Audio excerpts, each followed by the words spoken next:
interest in vegan food and recipes at the moment. I love food, I love cooking, and so as you can tell by my posts, I'm passionate about plant-based food, how it makes me feel.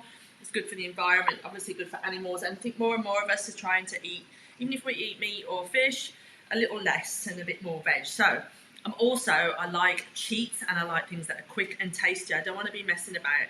I love my kitchen, so I thought this is an ideal opportunity to share one of my favourite vegan cheese recipes.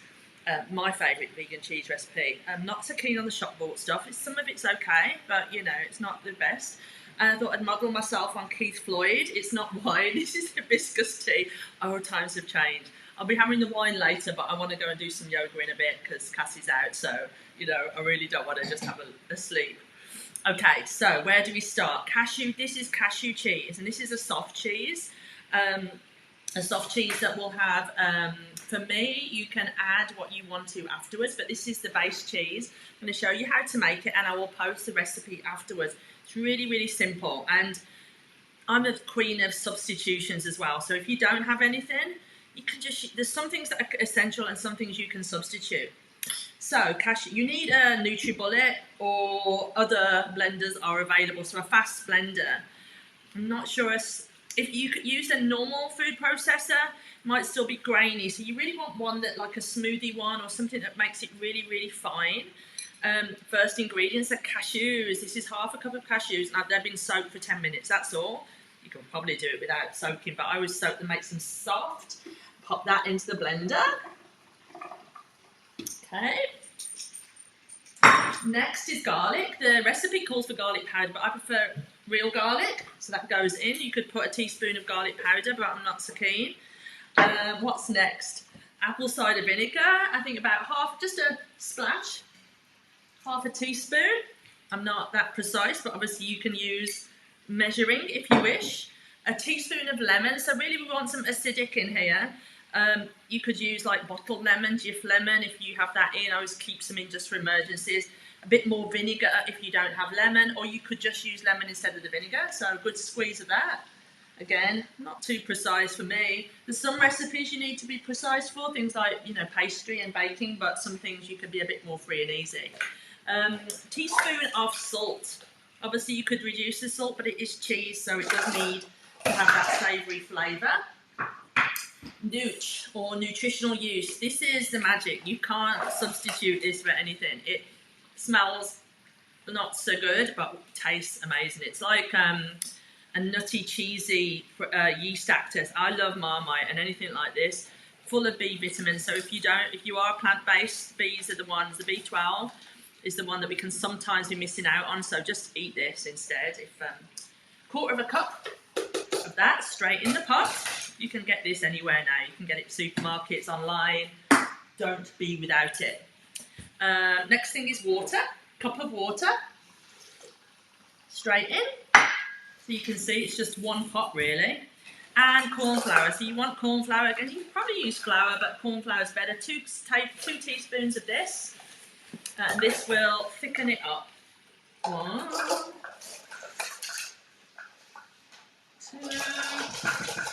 Obviously, you can double the mixture. You could make more if you want to. Oil. Now, usually the recipe calls for deodorized coconut oil. So you don't want coconut oil that tastes of coconut, so not the pure stuff. There's deodorized stuff that's been processed and refined. It doesn't taste of coconut, but I can't get it at the moment. For some reason, it's not in the shops.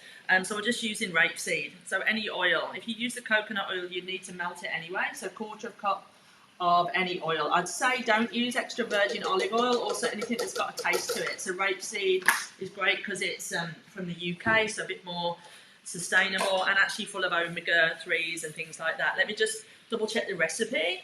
That is everything. Now, that is your base cheese. I'm going to show you what we do with it next, but I like it spicy. I like a little bit of like a jalapeno flavour, so I'm going to pop a bit of cayenne in, just a few splashes of cayenne, and then I'm going to blitz it up.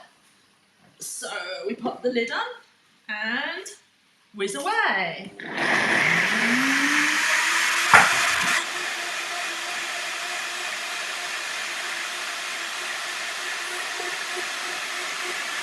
This is the boring bit.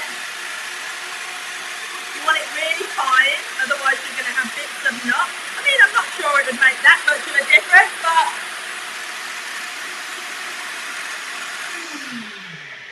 let's have a look. Okay. Yeah, that looks okay. So it's just like liquid at the moment. So we pour it into a pan. Et voila! Now you could do it like that. You could just, I'm not going to show you the cooking of it because that's the boring bit.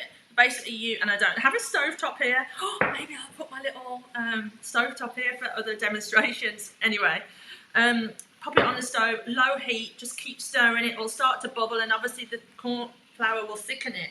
For me, I like it spicy. It's going to make it with jalapenos. So I've chopped some jalapenos and we'll pop them in as well.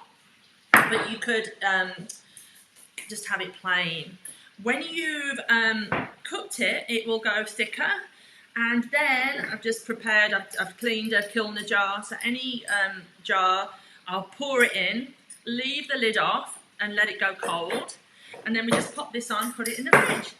And it's like a soft cheese, so it's really lovely on, kind of cracker breads or with celery or carrot sticks. Nice on a sandwich. You can use it on top of lasagnas or I'm not sure it melts brilliantly, but you can use it for all sorts.